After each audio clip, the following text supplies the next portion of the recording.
नमस्कार, स्वागत है आपका आईजी टीवी पर। मैं हूं अजय सिथिया। महाराष्ट्र के पालघर में जहां दो साधुओं की पीट पीट कर हत्या कर दी गई, उस संबंध में हमारा यह लगातार आज 5वां वीडियो है। इससे पहले आए 4 वीडियो में हमने कई खुलासे किए, जिनमें पुलिस का भंडाफोड़ किया गया था और इसके साथ ही ईसाइयों और कम्युनिस्टों के गठजोड़ का भी भंडाफोड़ किया गया था। अब कुछ नए सबूत आए हैं, वह भी हम आपके सामने रखेंगे। इसके अतिरिक्त साधुओं की प्रतिक्रिया में ही हमने आपको दिखाई है और राजनेताओं की भी कुछ प्रतिक्रिया आपके सामने दिखाई है। कुछ राजनेताओं की चुप्पी के संबंध में भी हमने जिक्र किया और खुलासा किया। जो नए तथ्य आए हैं वह और रोंगटे खड़े कर देने वाले हैं। पहला तथ्य तो यह आया है सामने कि इस घटना को पहले छुपाने की कोशिश की गई। 2 साधुओं और ड्राइवर की हत्या भीड़ द्वारा की गई और हत्या करने वाली भीड़ की संख्या 300-400 से ज्यादा थी। इतनी बड़ी घटना को छुपाने की कोशिश की गई। यह घटना 16 तारीख की रात की 9 बजे शुरू होती है और रात को 12 बजे तक चलती है और उसके बाद जाकर के हत्या की स्थिति पैदा होती है। तब तक भीड़ वहां पर पथराव करती है और नारे लगाती है, जो भी है, लाठी चलाती है, सब कुछ करती है। हमने पिछले वीडियो में बताया था कि लोकल सरपंच चित्रा चौधरी ने इस भीड़ को काफी हद तक रोके रखा जब तक पुलिस नहीं आई। पुलिस आ गई तो उसके बाद भीड़ ज्यादा एग्रेसिव हो गई और उससे भी ज्यादा एग्रेसिव तब हो गई जब एनसीपी का नेता काशीराम चौधरी वहां पहुंचा। एनसीपी के नेता काशीराम चौधरी के पहुंचने के बाद भीड़ ने एकदम एग्रेसिव हो गई और उन्होंने जो कार थी जिसके अंदर दोनों साधु और ड्राइवर बैठे थे, उस कार को उल्टा दिया। यह घटना किसकी याद दिलाती है उसका जिक्र हम बाद में करेंगे, लेकिन पहले आपको बताते हैं पुलिस की लापरवाही और पुलिस की अनगहली या इसके पीछे षड्यंत्र की।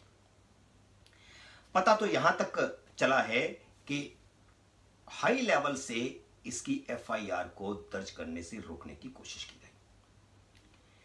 यह घटना, जैसा कि मैंने बताया, कि 3 घंटे तक चली और रात को 12-1 बजे जाकर के ये हत्या होती है। अब पुलिस का रोजनामचा देखिए, पुलिस क्या कहती है। पुलिस ने अपने एफआईआर में दर्ज किया है कि यह अपराध 16/4/20 को हुआ। और अब देखिए, अपराध कब शुरू होता है, कब तक चलता है, इसके संबंध में यह होता है कि जैसे 10 बजे शुरू हुआ, 12 बजे तक घटना चली, या 9 बजे शुरू हुआ, 11 बजे तक घटना चली। लेकिन एफआईआर में लिखा गया है कि अपराध का समय रात 12 बजे और घटना हुई 11:30 बजे। शुरुआत 12:30 बजे और घटना हुई 11:30 बजे। पहली गलती। दूसरी, आप देखिए,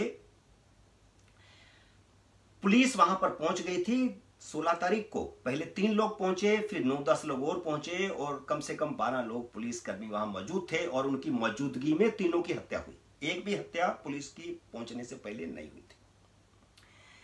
लेकिन एफआईआर कहती है कि पुलिस स्टेशन में सूचना मिली 17/4/20 को। और 17/4/20 को कब? रात 10:58 पर। जबकि पुलिस खुद उन तीनों को लेकर के हॉस्पिटल गई थी 17 तारीख को सुबह और हॉस्पिटल ने यह कहा था कि तीनों मृत हैं। देखिए, अब केस को कैसे बिगाड़ने की कोशिश की जा रही है। कोर्ट के अंदर जब केस जाएगा तो कैसे बिगड़ेगा, आप उसका अंदाजा लगाइए।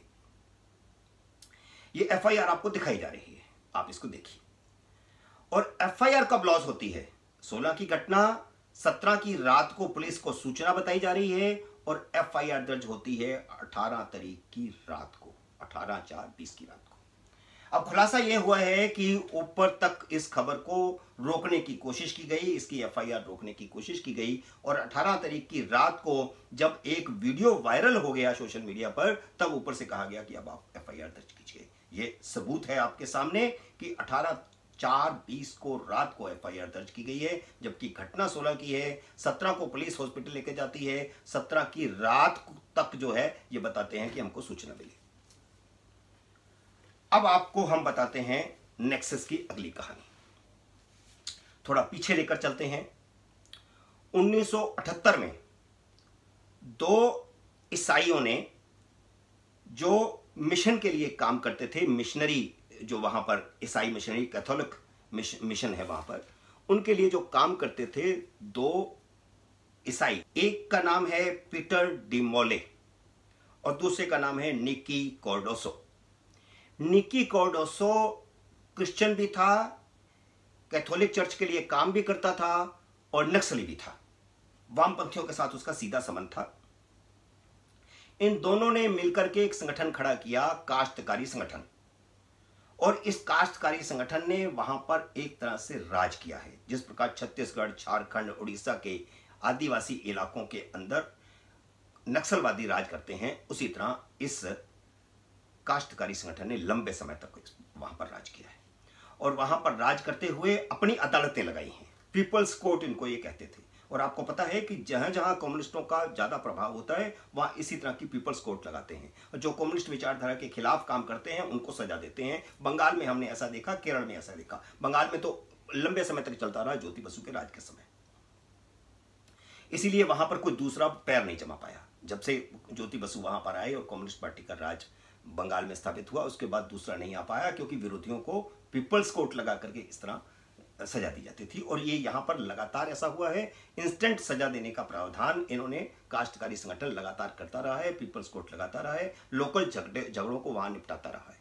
और हमने देखा है इससे पहले हरियाणा में भी इस तरह की चीजें होती थी, जाटों के अंदर भी, गांव की पंचायतों के अंदर इस तरह की सजा होती थी। बागपत के इलाके में हमने, मेरठ के इलाके में, उत्तर प्रदेश में देखा है, हरियाणा में देखा है, राजस्थान में बहुत सारी जगह हैं जहां पर, और इनको जो है सुप्रीम कोर्ट ने इनको लताड़ लगाई और सुप्रीम कोर्ट ने इनको कंगारू कोर्ट कहा और ये लगातार चलता रहा है। आज हम आपको बताएं कि ये उसी का परिणाम है कि जो 3-4 दिन से लगातार वहां अफवाहें उड़ाई जा रही थी कि चोर आते हैं, रात को चोरी करते हैं, बच्चों को उठा करके ले जाते हैं, बच्चों की चोरी करते हैं, उनके अंग भंग कर दिए जाते हैं, उनके गुर्दे बेचे जाते हैं। ये सारी चीजें जो थी वो होनी है, नहीं हुई हैं, कहाँ घटना हुई है, इससे पहले 2-3 अफसरों के साथ भी ये भीड़ जो है इस तरह की बातें हमला उन पर करती रही है, उनके साथ मारपीट करती रही है। लेकिन सवाल पैदा होता है कि इस तरह की चीजें कैसे पैदा होती हैं और क्या ये जो साधुओं को मारा गया, क्या यह उसी कंगारू कोर्ट का नतीजा है कि तुरंत सजा दे दी गई बिना पता लगाए कि वो साधु वहां पर किस लिए आए थे, किस लिए जा रहे थे, क्यों जा रहे थे, कुछ भी पता लगाए बिना उसी तरह सजा दी गई। और हम आपको एग्जांपल दिलाते हैं कि छत्तीसगढ़ के नक्सली एरिया में, झारखंड के नक्सली एरिया में, जहां पर नक्सली काम करते हैं, वहां पर अगर पुलिस वहां पहुंचती है तो सबसे पहले नक्सली उसको घेर के पुलिस को जीप को उल्टा करते हैं और वहीं पर ये बात वहां दोहराई गई। तो इससे यह साबित होता है कि ये ट्रेनिंग कहाँ की है और किस तरह की चीजें जो है लगातार हो रही हैं। आप देखिए उड़ीसा से लेकर के और झारखंड से लेकर के, छत्तीसगढ़ से लेकर के और महाराष्ट्र में भी, और यह पूरा एरिया 1978 से लगातार नक्सली और ईसाई प्रभावित रहा है और ये संगठन इस तरह काम करता रहा है। ये दो हमने ईसाई बताई। अब जो खबर जो नई पैदा हुई, वो नई खबर पैदा हुई कि पीटर डिमोले, जिसका हिंदू नाम है प्रदीप प्रभु, तो ये प्रदीप प्रभु सोनिया गांधी के बहुत नजदीक हैं।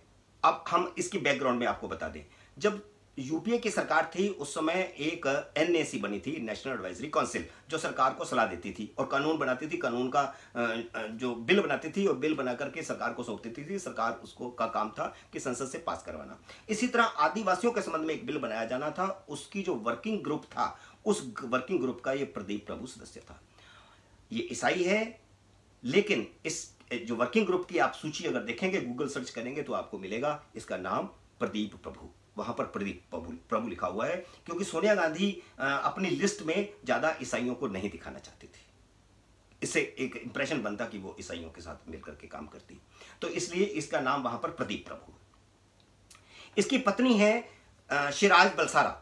अब जो खबर ये फैली कि शिराज बलसारा जो है उन लोगों की जमानत करवाने की कोशिशों में लगी हुई हैं जो गिरफ्तार किए गए हैं, और अब पता ये चला है कि जो गिरफ्तार किए गए उनमें से ज्यादातर ईसाई हैं, तो उनकी जमानत करवाने के लिए, हालांकि शिराज बलसारा ने इसका खंडन किया है कि वो इस तरह का कोई काम कर रही है, लेकिन अब आपको दूसरा सबूत दें कि सीपीएम का वहां पर विधायक चुना गया काश्तकार संगठन, काश्तकारी संगठन की मदद से, और काश्तकारी संगठन और सीपीएम इन दोनों का गठजोड़ 1980 से चल रहा है। 1980 का चुनाव इन्होंने मिलकर लड़ा था लोकसभा का, और उसके बाद से लगातार ये हर चुनाव में इन दोनों के आपस में कभी कभी मतभेद भी होते हैं, लेकिन काश्तकारी संगठन हमेशा सीपीएम का समर्थन करता रहा है। और इस बार तो एनसीपी ने भी इसका समर्थन किया था, सीपीएम के उम्मीदवार का, और सीपीएम का महा उम्मीदवार जीता है।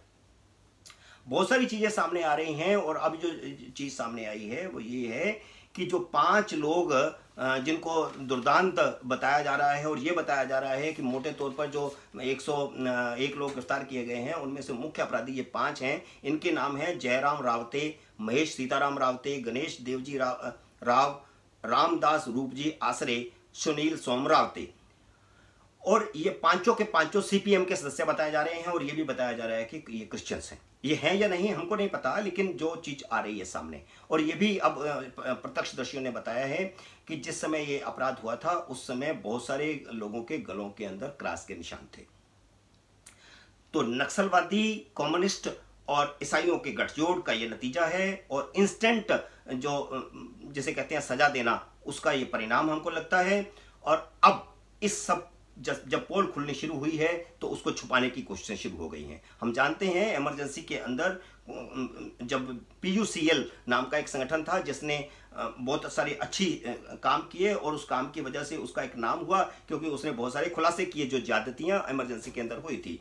तो PUCL के अंदर मोटे तौर पर लेफ्ट पार्टीज का, कम्युनिस्टों का कब्जा है। उसके जितने भी अधिकारी हैं जगह जगह पर वो सारे लेफ्ट लीनिंग वाले हैं, उनके वकील भी लेफ्ट लीनिंग वाले हैं। और अब PUCL जो है इन सब के बचाव में सामने आ गया है। उसने जो रिपोर्ट दी है उस रिपोर्ट में सीधा सीधा संघ भाजपा को इसका दोषी माना है, और ये कहा है कि संघ भाजपा ने यह हत्याकांड करवाया है। और कांग्रेस के, एनसीपी के और कांग्रेस के प्रवक्ताओं ने तो यहां तक कहा है कि जो लोग गिरफ्तार किए गए हैं उनमें से 2 RSS के हैं या बीजेपी के सदस्य हैं, जबकि आरएसएस और बीजेपी ने इन 5 के बारे में कहा है कि ये सीपीएम के हैं। जब तक निष्पक्ष जांच नहीं होगी तब तक सारी बातें सामने नहीं आ सकती हैं। और अब हुआ ये है कि जैसे ही सीपीएम का और ईसाइयों का इनका जो नेक्सस है वो सामने आ रहा है, इस हत्या के पीछे जो लोगों को उकसाया गया। और इसके साथ आपको ये भी बता दें कि बहुत सारे लोग गांव से भाग गए हैं जो उस भीड़ में शामिल थे, उनको वापस लाने और पुलिस के साथ उनकी वो करवाने के लिए कि इनको कुछ ना किया जाए और ये शामिल नहीं थे, उसमें ये बलसारा काम कर रही है, शिराज बलसारा ने उनके पक्ष में एक स्टेटमेंट भी दिया है। लेकिन अब सारी जो चीजें सामने आ रही हैं, इन सारी चीजों को छुपाने के लिए PUCL ही नहीं बल्कि thecitizen.in और CPM खुद तरह तरह की रिपोर्टें जारी कर रहे हैं, और तरह तरह की रिपोर्टें जारी करके जांच का मुंह जो है मोड़ने की कोशिश कर रहे हैं। और इधर से मांग हो रही है कि जांच को केंद्र सरकार की किसी एजेंसी के हवाले किया जाए या जैसे CBI के हवाले किया जाए। तो हमने इस संबंध में कुछ वकीलों से भी बात की, क्योंकि नियम यह है कि राज्य सरकार किसी केस को, राज्य के अंदर होने वाले किसी केस को CBI के हवाले कर सकती है, केंद्र सरकार नहीं ले सकती। CBI भी अपने आप नहीं ले सकती। हालांकि इस संबंध में 1-2 केस हुए हैं। इस संबंध में एक ही रास्ता है, और वो रास्ता ये है कि सुप्रीम कोर्ट में PIL लगाई जाए। और हो सकता है कि इस संबंध में सुप्रीम कोर्ट में PIL लगाई जाएगी, क्योंकि ये सारा जो किस्सा सामने आ रहा है उसमें कई लूपहोल्स हैं और नेक्सस को छुपाने की कोशिश हो रही है। मैंने बताया कि ये सारे संगठन सामने आ चुके हैं। द हिंदू का जो अखबार है उसका भी इस्तेमाल किया गया है, हालांकि वो नाम का ही हिंदू है, हालांकि हिंदुओं के खिलाफ हमेशा उसका रुख रहता है। हुआ ये कि ये जो बलसारा है, शिराज बलसारा, उसके संबंध में सारी जो कहानी है किसी ने एक फेसबुक पर डाली, लेकिन उससे गलती ये हो गई कि उसने टिस के एक दंपत्ति की, प्रोफेसर दंपत्ति की फोटो लगा दी। तो वो फोटो गलत थी। उस फोटो की वजह से ये हिंदू ने एक बड़ी खबर छाप दी, जिसमें इस एक खबर गलत की, फोटो गलत की वजह से उन्होंने पूरी खबर को रुख मोड़ने की कोशिश की, CPM को बचाने की कोशिश की और क्रिश्चियनिटी को बचाने की कोशिश की है। हालांकि हम नहीं जानते कि इसमें CPM कितने दोषी है या ईसाई कितने दोषी हैं, लेकिन जो तथ्य सामने आ रहे हैं वो तथ्य इसी ओर इशारा करते हैं। जांच को प्रभावित करने की कोशिश जो कर रहे हैं वो लेफ्ट लीनिंग के लोग हैं, क्रिश्चियनिटी के लोग हैं। इसलिए शक की सुई अब इन दोनों संगठनों पर खड़ी होती है। हम इस संबंध में नए तथ्य लेकर के फिर आपके सामने आएंगे। तब तक आप इंतजार कीजिए, लेकिन इस बीच आपको समय लगे तो आप हमारे चैनल को सब्सक्राइब कीजिए, घंटी का बटन दबाइए, ताकि नया वीडियो आए तो आपको तुरंत सूचना हो। तब तक नमस्कार।